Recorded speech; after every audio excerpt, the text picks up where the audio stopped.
আল্লাহর চেয়ে অধিক সত্যবাদী কেউ নাই। এর কারণ হচ্ছে আল্লাহর ইলমে কোনো কমতি নাই, তিনি সব জানেন, সব বোঝেন। ওমান হাকামা বিহি আদালাম, আল্লাহ তাআলা রাসূল বলতেছেন যে কোরআন দিয়ে বিচার করবে সে ন্যায় বিচারক। সুবহানাল্লাহ, সে ন্যায় বিচার করলো, ন্যায় বিচার করবে। এই অংশ দিয়ে বোঝা যায় কোরআনের বাহিরে ন্যায় বিচার নাই। কোরআনের বাহিরে যারাই বিচার করে তাদের বিচারের মাঝেও বিভ্রান্তির সম্ভাবনা আছে। ওয়ামান আমিলা বিহি উজির, যে ব্যক্তি কোরআনের আলোকে আমল করবে রাসূল বলেন আল্লাহ তাকে পুরস্কৃত করবেই। ওয়ামান দাআ ইলাইহি হুদিয়া ইলা সিরাতিম মুস্তাকিম। এরপরে বললেন যদি কোনো ব্যক্তি মানুষকে কোরআনের দিকে ডাকে, তার ডাকে মানুষ সাড়া দিলে ভালো কথা, যদি তার ডাকে কেউ সাড়া নাও দেয়, যে ডাকে তার লস নাই, আল্লাহ খুশি হইয়া যে ডাকে তাকে হেদায়াত দিয়ে দেয়। যে কোরআন সত্য কথা বলে, ওই কোরআন মাজিদ থেকে আমি আপনাদেরকে দুটি আয়াত তেলাওয়াত করে শোনালাম, এর আলোকেই কিছু কথা বলবো। কোরআনের আলোকে কোরআন থেকে যদি কথা বলি, বিশ্বাস করতে রাজি আছেন কিনা? হ্যাঁ, যদি কোরআনের কথাগুলো আপনি রিসিভ না করেন তাহলে মাহফিলে বসলো কপালে হেদায়াত জুটবে না। কিছু কিছু মানুষের হৃদয় আল্লাহর কাছে বড় অপছন্দনীয় হৃদয় আছে, যে হৃদয় গুলাকে, কলব গুলাকে আল্লাহ পাথরের সাথে তুলনা দিছে। তিনি বলেছেন কোরআনে ফাহিয়া কাল হিজারাতি আও আশাদ্দু কাসওয়া। আল্লাহ বলেন কিছু মানুষের কলব হলো পাথরের মতো শক্ত, অথবা পাথরের চেয়ে আরো বেশি শক্ত। শক্ত পাথর যদি আপনি পানির মাঝে চুবাইয়া রাখেন 2 দিন 3 দিন, ওই পাথরটা 3 দিন পরে তুলে হাতুড়ি দিয়া পিটাইয়া ভাঙলে পাথরের ভিতরে পানি পাবেন কয় ফোঁটা? অথচ 3 দিন পাথরটা কোথায় ছিল? কারণ শক্ত ভিতরে পানি ঢোকে নাই। কিছু মানুষের কলব এমন আছে যেগুলো কোরআনের মাহফিলে আসার পরেও কোরআনের আলো তার হৃদয়ে ঢোকে না। এমন কলব থেকে আমরা আল্লাহর কাছে ফানা চাই, বলেন আমিন।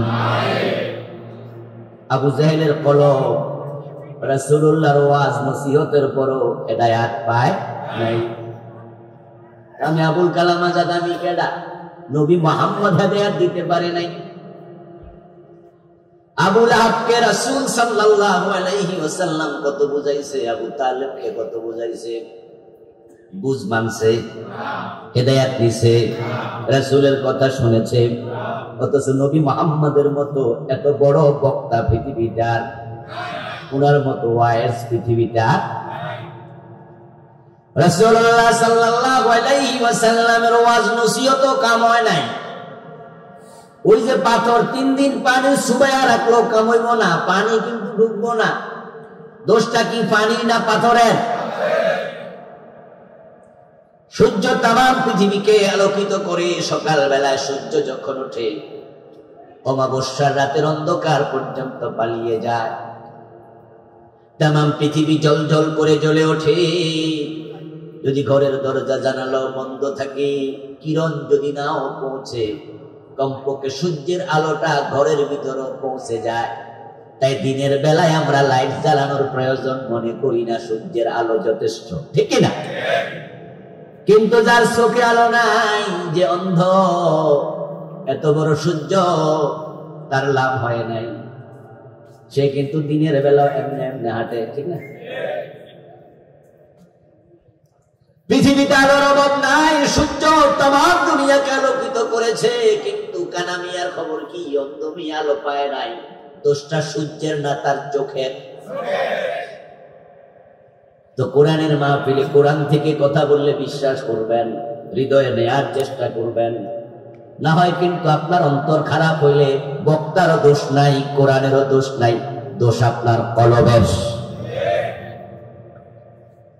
কিছু মানুষ এমন আছে কোরআনের মাহফিলে আসতো অন্তরটাকে ঢাকনা দিয়ে আসে। ওই ব্যক্তি যদি তার কলবটাকে ঢেকে রাখে, এই যে আমার হাতে মাত্র এটা মনে হয় 300 মিলিলিটার,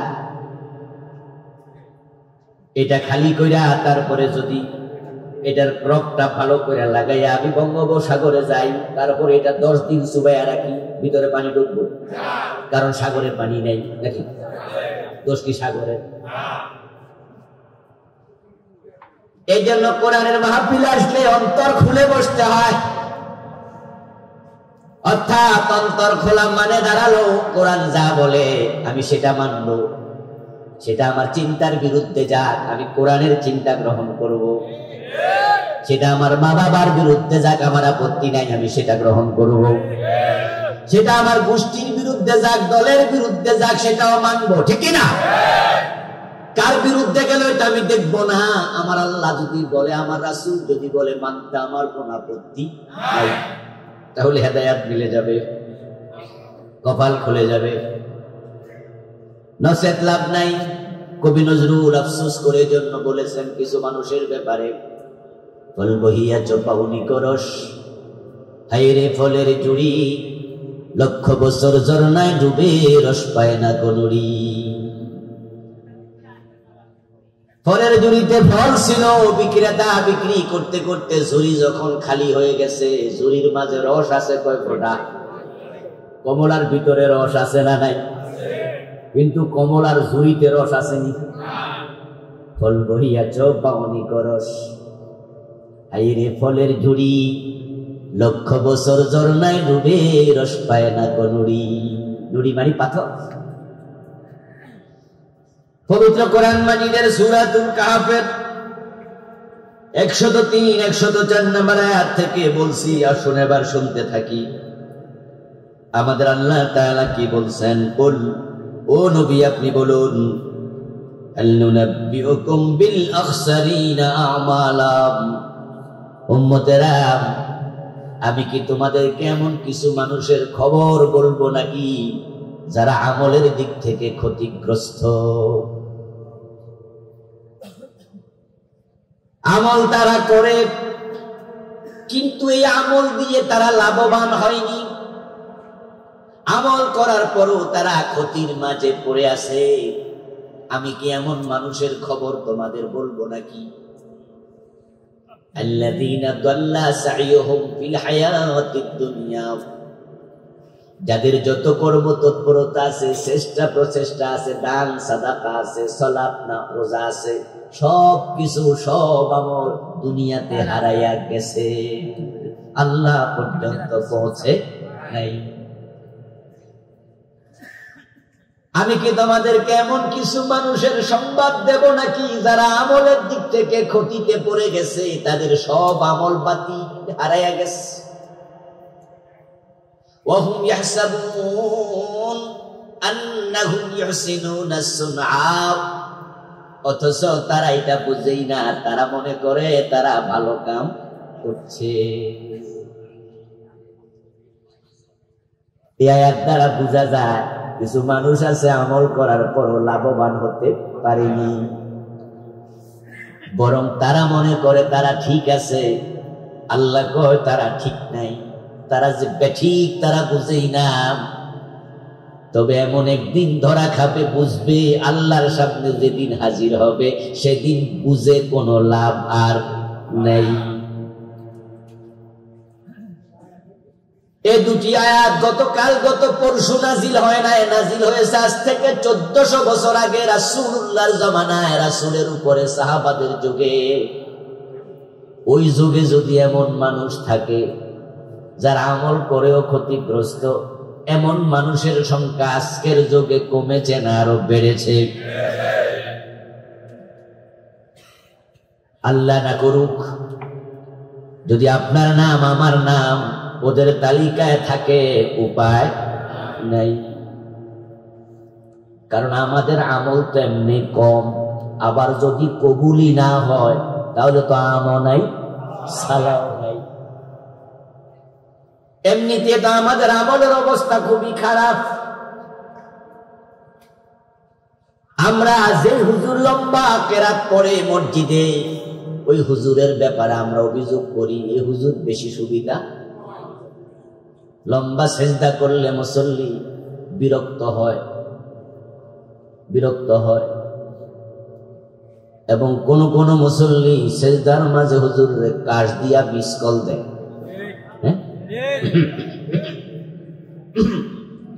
এর মানে হুজুর আমার তো শেষ, আপনি কদ্দুর গেছেন। লম্বা সেজদা আমাদের ভালো লাগে না, লম্বা কেরাত আমাদের ভালো লাগে না। আমরা ছোট নামাজ বেশি পছন্দ করি, আমল আমাদের কত কম। অথচ প্রিয় নবী সাল্লাল্লাহু আলাইহি ওয়াসাল্লামকে প্রশ্ন করা হয়েছিল, আইয়ুস সালাতি আফদাল? ক্বালা তুলুল কুনুত। ও প্রিয় নবী, সেরা নামাজ কোনটা? রাসূলুল্লাহ বলেন, যেই নামাজ যত লম্বা। এইজন্য মা আয়েশা রাদিয়াল্লাহু তাআলা আনহা থেকে বর্ণিত হাদিস, প্রিয় নবী পার্সোনাল নামাজ এত লম্বা পড়তেন, তারিমাত কদমাহু, সহিহ বুখারীতে এসেছে, প্রিয় নবীর দুই পা ফুলে যেত। আল্লাহর হাবিব যখন রুকুতে যেতেন, মা আয়েশা বলেন, মাঝে মাঝে আমার কাছে মনে হতো রাসূল বুঝি সিজদার কথা ভুলে গেছে।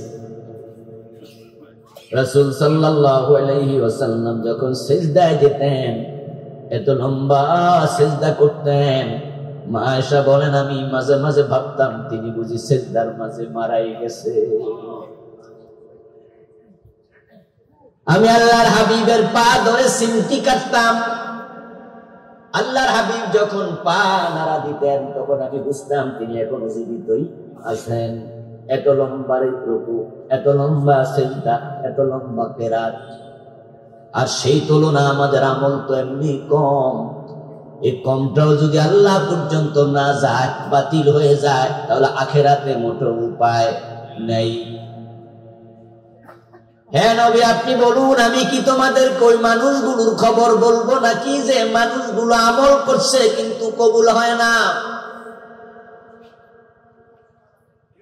আমল করার পরও কার কার আমল আল্লাহ ফেলে দেয়, বাতিল করে দেয়, কবুল করে না, ওই মানুষগুলোর খবর আমাদেরও জানা দরকার আছে না নাই? আজকে যদি আমরা সেগুলো কোরআন হাদিস থেকে জানি, আল্লাহ এবং রাসূল বলেছেন কার কার আমল কবুল হয় না, জানার পরে যদি দেখি ওই মামলার আসামি তো আমিও, আইরে এই দোষ তো আমার ভিতরেও আছে, এখনো তাওবার সুযোগ আছে না নাই? এজন্যই তো মাহফিল, এখানে আসলে মানুষ সত্যের পথ খুঁজে পায়। যে কোরআন এবং হাদিস থেকে আমি আবুল কালাম আজাদ কথা বলবো, ইসমাইল হুজুর কথা বলেছেন।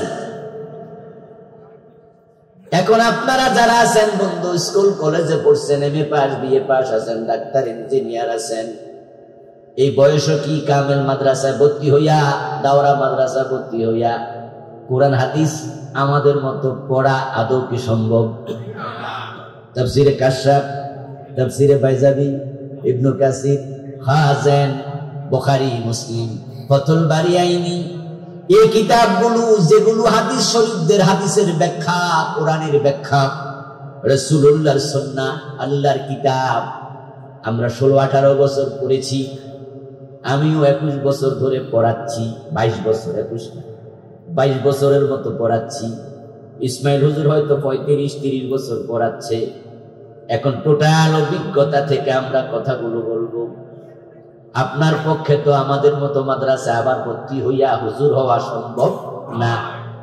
এই মাহফিলগুলোতে আসলে সত্যের পথ আপনার জন্য পাওয়া সহজ হয়ে যায়, ঠিক না? আমি একটা বাড়ি বানাবো 10 তলা। এখন 10 তলা বাড়ি বানানোর জন্য আমার আছে টাকা, আমার আছে জমি, তাই বলে আমি কি মাটি খুইরা রড টড দিয়া বাড়ি বানানো শুরু করি, না ইঞ্জিনিয়ারের কাছে যাই? কারণ যদি আমি মনে করি আমার টাকা আছে, আমার জমিন আছে, আমি বানাইলাম, তাহলে বিল্ডিং মাথার উপরে ভেঙে পড়ার সম্ভাবনা আছে। এই জন্য এই সাবজেক্টে যারা এক্সপার্ট আমরা তাদের কাছে যাই। এবার ইঞ্জিনিয়ার সাহেব একটা ডিজাইন এঁকে দেয়, ফিলার কয়টা লাগবে, কোন ফিলারে কয় সুতি রড লাগবে, কতটুকু দূরে দূরে ফিলার হবে, ডিজাইন আঁকে না, সব এঁকে দেয়। এবার যিনি মিস্ত্রি ওই ডিজাইন দেখে দেখে বেটা এটা করে। আমরা যারা বাড়ি বানাই, টাকা আমার, জমি আমার, ওই বেটার ডিজাইনের মাঝে আমি কোনো হাত দেই না, কারণ যেহেতু ব্যাপার আমার অভিজ্ঞতা নাই। বেশি কারবারি করতে গেলে মুসিবত হইতে। অসুস্থ হলে আমরা ডাক্তারের কাছে যাই এবং ডাক্তারের উপর আমরা এতটাই নির্ভরশীল হই, ডাক্তার যদি আমার কলিজার টুকরা সন্তানকে দেখে শুনে বলে যে উনার অপারেশন লাগবে, তখন আমরা বলি ডাক্তার সাহেব ওষুধে কি সারবে না? কয় জি না, অপারেশন লাগবে। আমি আরো দুই এক জায়গায় যাচাই করার পরে অন্য অন্য ডাক্তাররাও তাই বলল। এবার দেখেন, আমি কোটি কোটি টাকার মালিক, আমি এলাকার এমপি, আমি এলাকার মন্ত্রী, এলাকার ভিভিআইপি লোক, সবাই আমার চিনে জানে, কিন্তু ডাক্তারি বিদ্যা আমি জানি না। এই জন্য আমি কি 2 টাকার বেলেট দিয়া নিজে পেট কেটালাই? পোলা আমার, টাকা আমার, নেতা আমি, কেটালাই পেট। ডাক্তার তো কাটবই, তো আমিও কাটি। আমার হাতে আমার ছেলে মারা যাওয়ার সম্ভাবনা আছে না নাই? এই জন্য এই সাবজেক্টে যে অভিজ্ঞ তার কাছে ছেলেকে হস্তান্তর। আমার কলিজার টুকরা ছেলেকে কাটবে, ডাক্তার অপারেশন করবে, ওটিতে নেবে, ওটিতে আমারে ঢুকতে দেয় না, তো আপনি বাইরে বসে থাকেন, ঠিক না? আত্মীয় স্বজন কি কয়? বাইরে থাকেন। দেখেন, আমরা আমাদের সন্তানকে, আত্মীয়কে আমরা ডাক্তারের হাতে তুলে দিলাম, ও বেড়া কাটতে যাইয়া কম কাটে না, বেশি কাটে। এ বিষয়ে আমরা কোনো টেনশন করি না, এই সাবজেক্ট আমি বুঝি না, তাই উনি কম কাটলে কাটুক, বেশি কাটলো।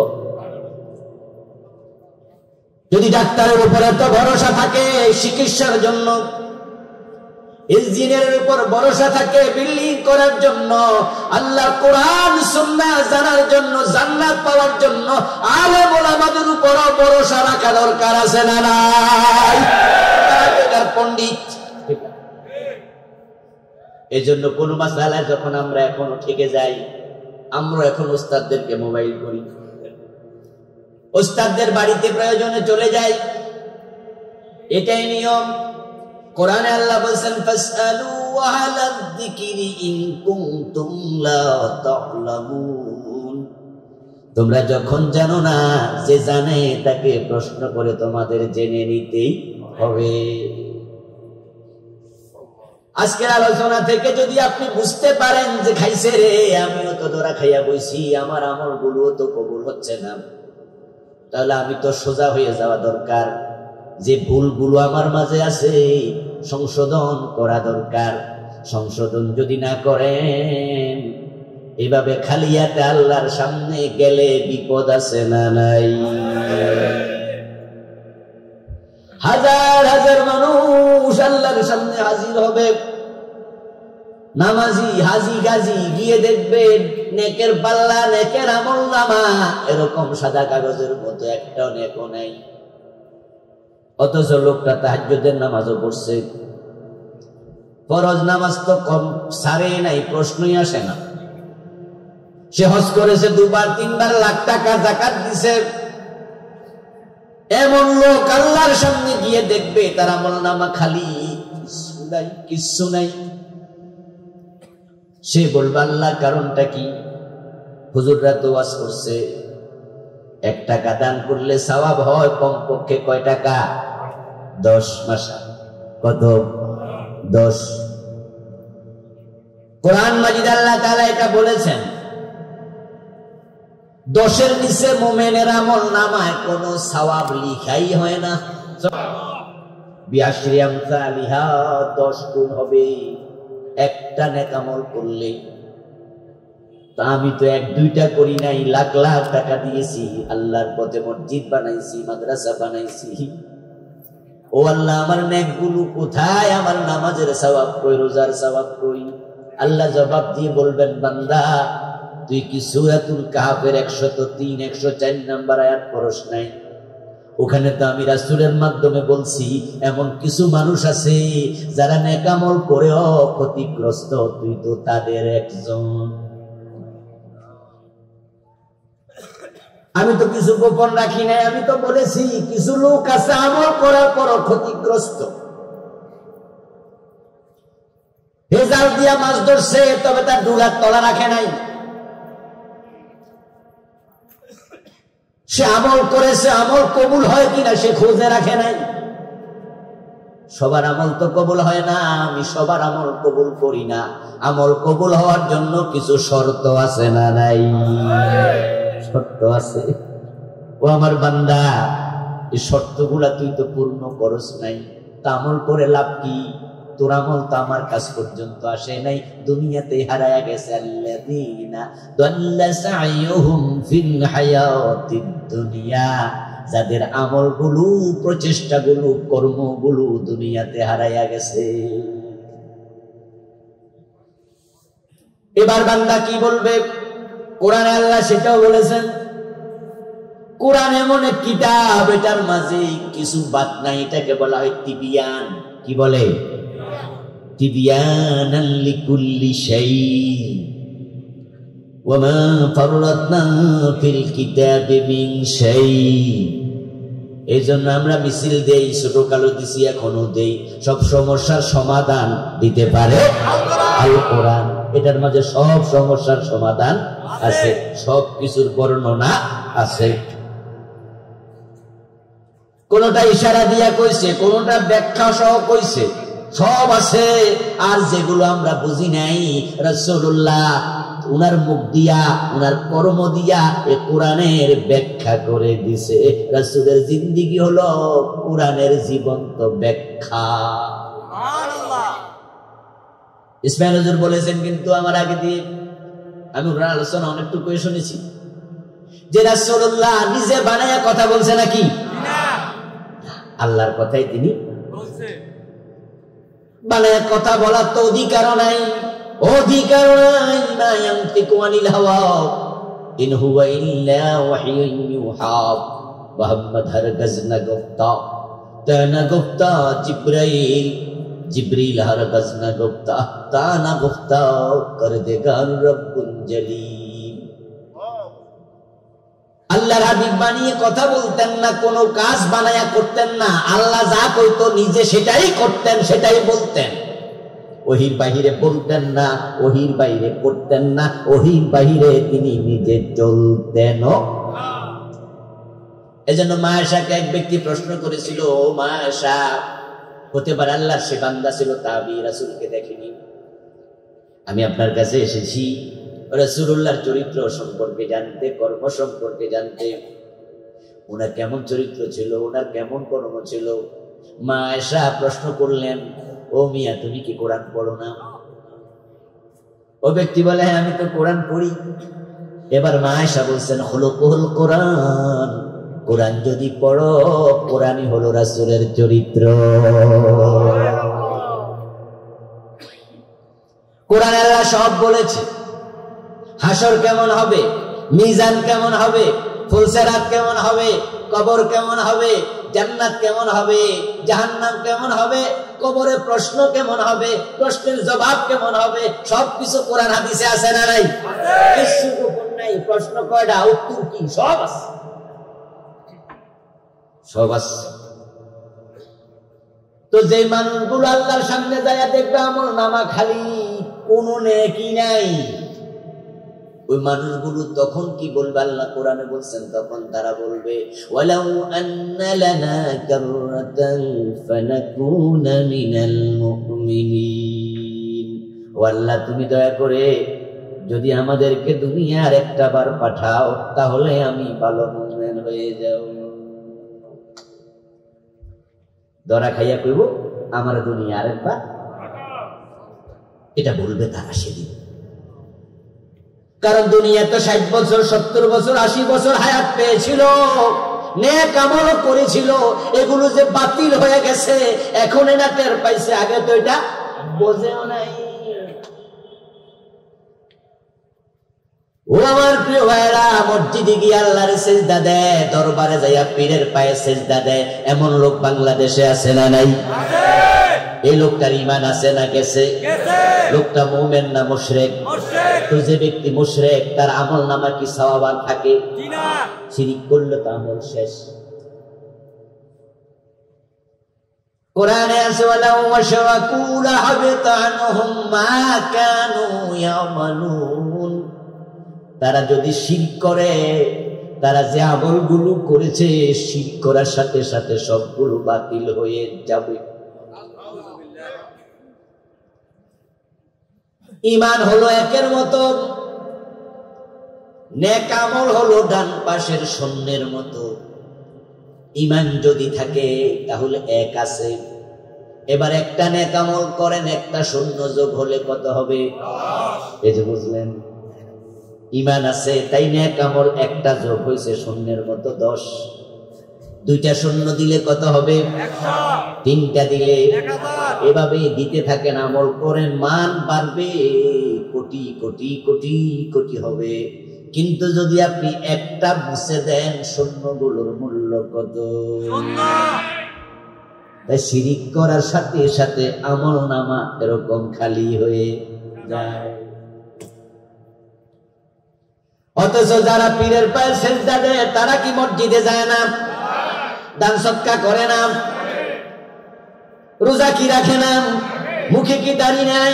মাথায় কি টুপি নাই? তারা কি নেক আমল করে না? মা বাবারে খাওয়ায় না? বন্ড পীরদের সেজদা নেয়, বন্ড পীরের মাথাও টুপি আসেনি? বন্ড পীরের মুখে কি দাড়ি নাই?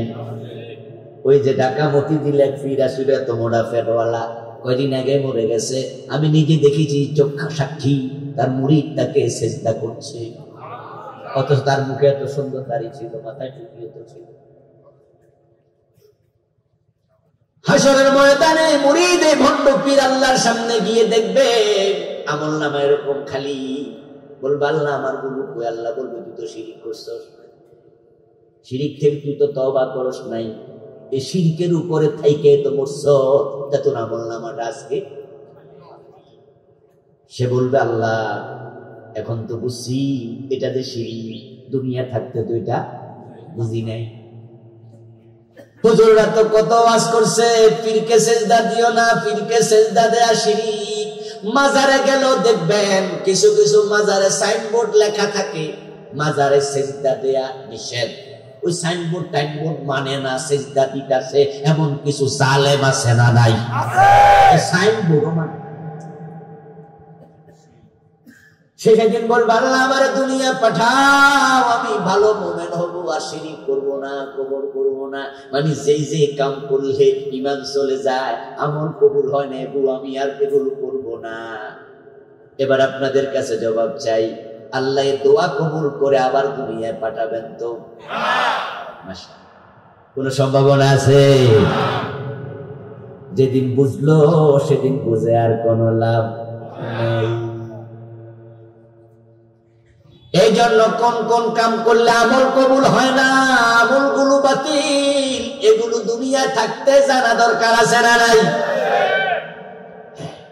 জানুন, চলুন আমরা শুরু করি। 3টি কাম করলে ঈমান চলে যায়, 2টি কাজ করলে ঈমান থাকে কিন্তু আমলগুলো বাতিল হয়ে যায়।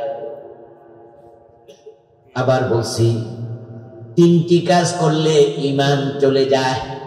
আচ্ছা, ঈমান গেলে আমল কি আসেনি? মনে রাখবেন সব সময়, ঈমান যদি কারো যায় আমল সহই। 3টি কাজ করলে ঈমান যাবে, আর 2টি কাজ আছে ঈমান যাবে না, তবে 2 কাজ করার কারণে আমলগুলো কবুল হবে না।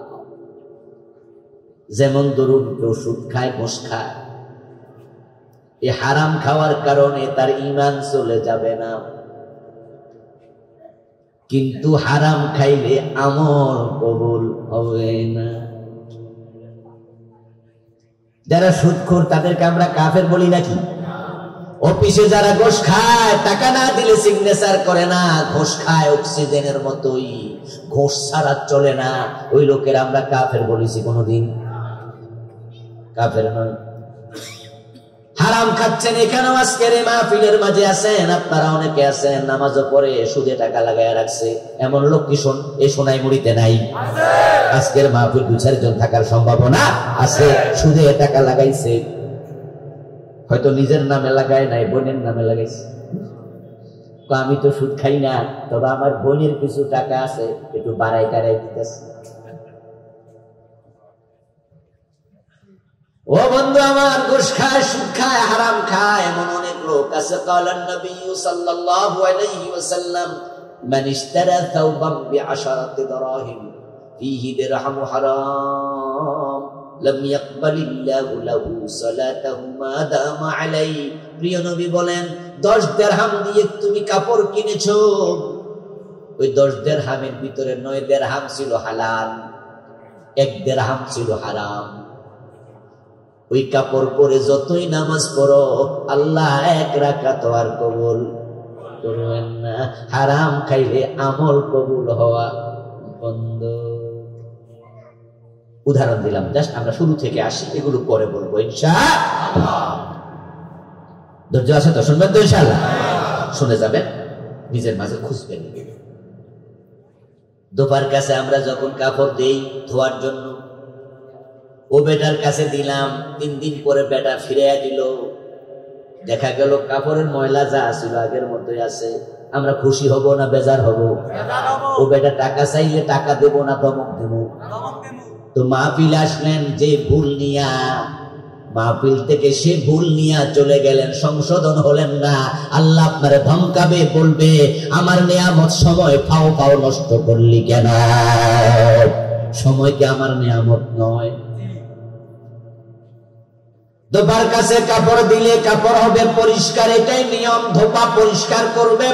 মাহফিলে আসলো, নিজের জীবনের ভুলগুলো সংশোধন হওয়া লাগবে। কমপক্ষে বুঝ নেবেন যে হ্যাঁ আমার এই ভুল আছে, তাহলে আপনি সচেতন, আপনি চালাক, আপনি বুদ্ধিমান, আপনি বেকুব নন। এই বুদ্ধিমানের সার্টিফিকেট রাসূলুল্লাহ দিয়েছেন। কালান নবী সাল্লাল্লাহু আলাইহি ওয়াসাল্লাম, আল কাইয়িসু মান দানা নাফসাহু ওয়া আমিলা লিমা বাদাল মাউত। প্রিয় নবী বলেন, দুনিয়া সবচেয়ে চালাক হলো সেই লোক যে আত্মসমালোচনা করতে জানে। আত্মমানি নিজ, আর সমালোচনা তো বুঝেনি নাকি? এখন আমরা নিজের সমালোচনা করি না, মানুষেরটা করি। রাসূল বলে সেই হলো চালাক যে নিজের দোষ নিজে খোঁজে, যে আমার ভিতরে কি কি দোষ আছে। 3 কারণে ঈমান যাবে, 2 কারণে আমল কবুল হওয়া বন্ধ। 1 নাম্বার কারণ কুফর, 2 নাম্বার কারণ শিরিক, 3 নাম্বার কারণ নিফাক। এই 3টা যদি আপনার কলবে থাকে, আপনার ঈমানটাই নেই। এখন যারা কুফর করে, শিরিক করে, নিফাক করে, তারা আবার নেক আমলও করে। আমাদের দেশে হিন্দুর দোকানে যদি ভিক্ষুক যায়, হিন্দু ভদ্রলোক ভিক্ষা দেয় না? কথা বলুন। হিন্দু ভিক্ষুক 10 টাকা, ভিক্ষুকরে 10 টাকা দিল। এখন বলুন তো, হিন্দু মিয়ার আমল নামায় সওয়াব হইছে কয় টাকার? যোগ হইছে নি? তো নেক আমল তো করছে। ভিক্ষা দেয়া কি নেক আমল না? নেক মানি ভালো, আমল মানি কাজ। নেক আমল মানি ভালো কাজ, বদ আমল মানি খারাপ কাজ। নেক আমল করলে হয় সওয়াব, বদ আমল করলে হয় গুনাহ। এখন ভিক্ষুককে হিন্দু ভদ্রলোক 10 টাকা দিল, তার কি নেক আমল হয় নাই? তো সওয়াব কই? আচ্ছা বলুন তো, হিন্দু ভদ্রলোক কি মা বাবারে ভাত খাওয়ায় না? মা বাবারে ভাত খাওয়ানো কি ভালো কাজ নয়? কোন সওয়াব যোগ হবে? কারণ ঈমান না থাকলে শূন্যের লাভটা কি? ঈমান থাকলে না শূন্য যোগ হবে? হিন্দুরা শিরক করে, তাই তাদের নেক আমলগুলো আল্লাহ পর্যন্ত পৌঁছবে না। মাদার তেরেসার নাম শুনেছেন? মাদার তেরেসা ইউরোপের নাগরিক ছিলেন, ভারতে বসবাস করতেন। হাজার হাজার ইয়াতিমের মা, উনি জীবনে বিয়েটা পর্যন্ত করেননি, পুরাটা জীবন হাজার হাজার ইয়াতিমকে মাতৃত্ব দিয়া ভালোবাসা দিয়া পালছে। উনার কাজের স্বীকৃতি স্বরূপ উনাকে শান্তিতে নোবেল দিয়েছে। ওই নোবেলে প্রাপ্ত পুরাটা টাকা ইয়াতিমখানায় দিয়ে দিছে। ইয়াতিম লালন পালন করা অনেক বড় নেকের কাজ, অনেক বড় নেকের কাজ। রাসূলুল্লাহ সাল্লাল্লাহু আলাইহি ওয়াসাল্লাম বলেছেন, ইয়াতিমের মাথায় যদি কেউ হাত বুলাইয়া নেয়, ওই হাতের তলা দিয়ে যতগুলা চুল যাবে, বিকুল্লি শাআরাতিন হাসানাত, প্রতিটা চুলের বিনিময়ে অগণিত নেকি আল্লাহ লিখে দিতে থাকবে। একটা চুলের বিনিময়ে অগণিত নেক। যদি শুধু মাথায় হাত বুলান আর যদি ইয়াতিমরে ডাইল ভাত খাওয়াইয়া পালেন, তাহলে কত সওয়াব। প্রিয় নবী সেটাও বলেছেন, আনা ওয়া কাফিলুল ইয়াতীম কাহাতাইনি ফিল জান্নাহ। প্রিয় নবী বলেন, ইয়াতিম লালন পালন যে করবে, আমি নবী মুহাম্মদ এবং সে পাশাপাশি জান্নাতে থাকবো। মাদার তেরেসা জান্নাত পাইয়া গেছে, ঠিক না? তো রাসূলুল্লাহ কইলো, ইয়াতিম লালন পালন করলে আমার পাশে জান্নাত, এটা কোন? তাহলে বোঝা গেল সবার নেক আমল কবুল হয় না, ঠিক না? কথা বুঝে আসতেছে না? ঈমান তো লাগবে, ঈমান ছাড়া লাভ কি? ঈমান ঈমান ঈমান এটা লাগবে, এটা বড় দামি জিনিস। এই জন্য যত নবী রাসূল পৃথিবীতে এসেছে, এক নাম্বার দাওয়াতটাই ছিল কি? ঈমান আনো, ঈমান আনো, ঈমান। قال النبي صلى الله عليه وسلم ياتي على الناس زمان, মানুষের মাঝে এমন একটা জামানা আসবে, يجتمعون في المساجد ليس فيهم مؤمن, তখন তারা জামাতের সাথে নামাজ পড়বে, মসজিদে একত্রিত হবে, তালিম করবে, জিকির করবে, কিন্তু এদের মাঝে একটারও ঈমান থাকবে না।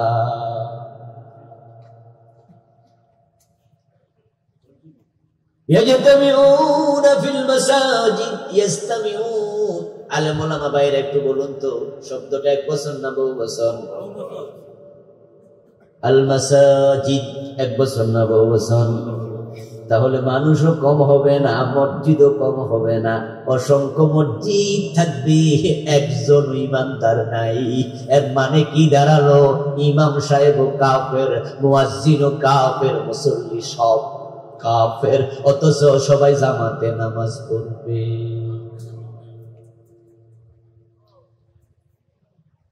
কি ভয়াবহ কথা! قال النبي صلى الله عليه وسلم تكون بين الساعات فتن كقطع الليل المظلم يصبح فيها الرجل مؤمنا فيمسي كافرا يمسي مؤمنا فيصبح كافرا يبيع أقوام دينهم بعرض من الدنيا। প্রিয় নবী বলেন, কিয়ামতের আগে এমন একটা জামানা আসবে, অন্ধকার রাতের অন্ধকারের মতো চারদিক থেকে ফিতনা আসবে। ওই ফিতনার মাঝে পেছে পইরা লোকজন এমন ভাবে ঈমান হারা হতে থাকবে, সকাল বেলায় মুমিন, লোকটা সন্ধ্যা বেলায় কাফের হয়ে যাবে।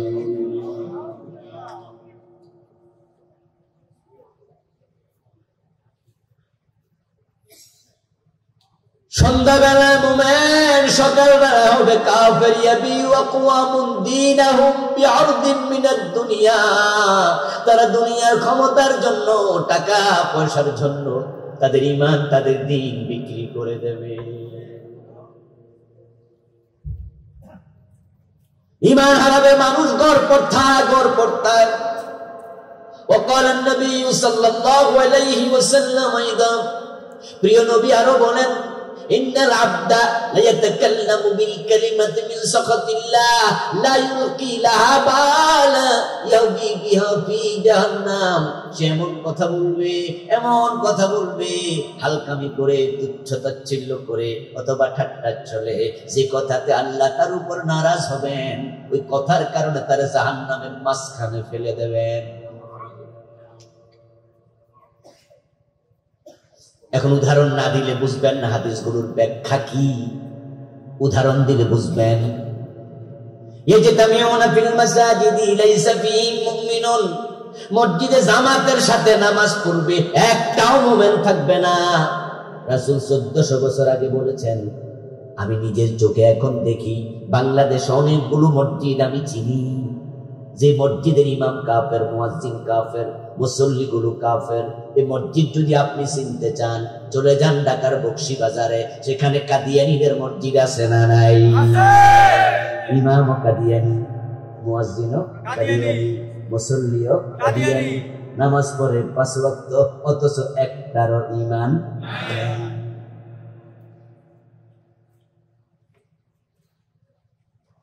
এই হাদিস রাসূল 1400 বছর আগে বলছে, অথচ গোলাম আহমদ কাদিয়ানের জন্ম হলো 1938 সালে, ভুল বলেছি, 1835 সালে।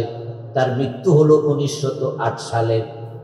তাহলে 1800 সনে তার জন্ম, আজ থেকে 150 বা তার চেয়ে কিছু বছর আগে। অথচ রাসূল হাদিস বলেছেন 1400 বছর আগে। 1400 বছর আগে কি কাদিয়ানী ছিল? কাদিয়ানীদের মসজিদ ছিল? রাসূলের হাদিসটা কেমনে মিলে গেল? এমন এক জামানা আসবে মানুষগুলো জামাতে নামাজ পড়বে, একটাও মুমিন নাই। তো ইমামও কাদিয়ানী, মুয়াজ্জিনও কাদিয়ানী, মুসল্লিও কাদিয়ানী। হাদিসটা কেমনে মিলে গেল? সবগুলো নামাজ পড়ে অথচ একটাও মুমিন না। প্রশ্ন হলো কেন তারা মুমিন না?